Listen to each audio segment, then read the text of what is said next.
We are proud of our motherland. আমরা আমাদের মাতৃভূমির জন্য গর্বিত। আমরা আমাদের মাতৃভূমির জন্য গর্বিত। Use the verb form of proud. আমরা এটা নাউন ফর্ম করেছি, কিন্তু ভার্ব ফর্ম আমরা সচরাচর করিনি। তাই যখন এই কোশ্চেনটা দেখব, আমাদের পা থেকে কিন্তু মাটি সরে যাওয়ার প্রোগ্রাম হতে পারে। কেননা আমরা বিগত বছরগুলোতে করে এসেছি যে এটা নাউন ফর্ম করো, কিন্তু একবারও করে নিই ভার্ব ফর্ম করো।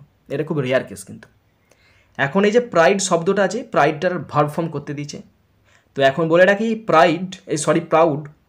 প্রাউডের যে প্রাউডটা অ্যাডজেক্টিভ ফর্মেতে আছে, এবং এর নাউন ফর্ম কি? নাউন ফর্ম হচ্ছে প্রাইড, PRIDE, প্রাইড, এবং এর ভার্ব ফর্মও কিন্তু same to same pride. Noun form আর verb form same to same pride. এখন এই কোশ্চেনটা we are proud of our motherland, আমরা আমাদের মাতৃভূমির জন্য গর্বিত। তার মানে গর্বিত অ্যাডজেক্টিভ মানে কি? যেটা নাউন বা প্রোনাউনের দোষগুণ বোঝাবে। তাহলে আমরা কি? আমরা গর্বিত, আমাদের একটা সিচুয়েশান, অবস্থা, মেন্টাল অফ স্টেট বোঝাচ্ছে। তার মানে আমরা গর্বিত, তাহলে এটা অ্যাডজেক্টিভ। এখন এ কাজ করবে। এখন এই যে প্রাউডটার ভার্ব ফর্ম করো প্রাইড, এই প্রাউডটা ভার্ব ফর্ম যে প্রাইড হচ্ছে, সেই প্রাইডটা কাজ করা বোঝাবে। তার মানে কি? আমরা গর্ব করি আমাদের মাতৃভূমির জন্য, এরকম মানেটা হবে। আমরা গর্ব করি আমাদের মাতৃভূমির জন্য। কোশ্চেনটার মানে ছিল আমরা আমাদের মাতৃভূমির জন্য গর্বিত, কিন্তু ভার্ব ফর্ম করলে তার মানেটা হবে আমরা গর্ব করি। তার মানে আমরা গর্ব প্রকাশ করি বা গর্ব করি আমাদের মাতৃভূমির জন্য। তাহলে ইংলিশ করলে কী হবে? উই